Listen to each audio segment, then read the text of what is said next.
اے خداوند ہمارے رب، تیرا نام تمام زمین پر کیسا بزرگ ہے۔ تو نے اپنا جلال آسمان پر قائم کیا ہے۔ تو نے اپنے مخالفوں کے سبب سے بچوں اور شیر خواروں کے منہ سے قدرت کو قائم کیا، تاکہ تو دشمن اور انتقام لینے والے کو خاموش کر دے۔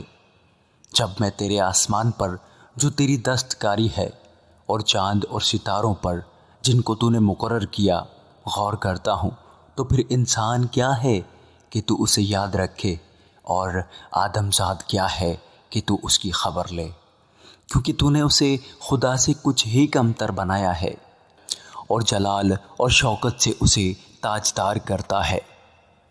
تو نے اسے اپنی دستکاری پر تسلط بخشا ہے۔ تو نے سب کچھ اس کے قدموں کے نیچے کر دیا ہے، سب بھیڑ بکریاں، گائے بیل، بلکہ سب جنگلی جانور اور ہوا کے پرندے اور سمندر کی مچھلیاں اور جو کچھ سمندروں کے راستوں میں چلتا پھرتا ہے۔ اے خداوند ہمارے رب، تیرا نام تمام زمین پر کیسا بزرگ ہے۔ آمین۔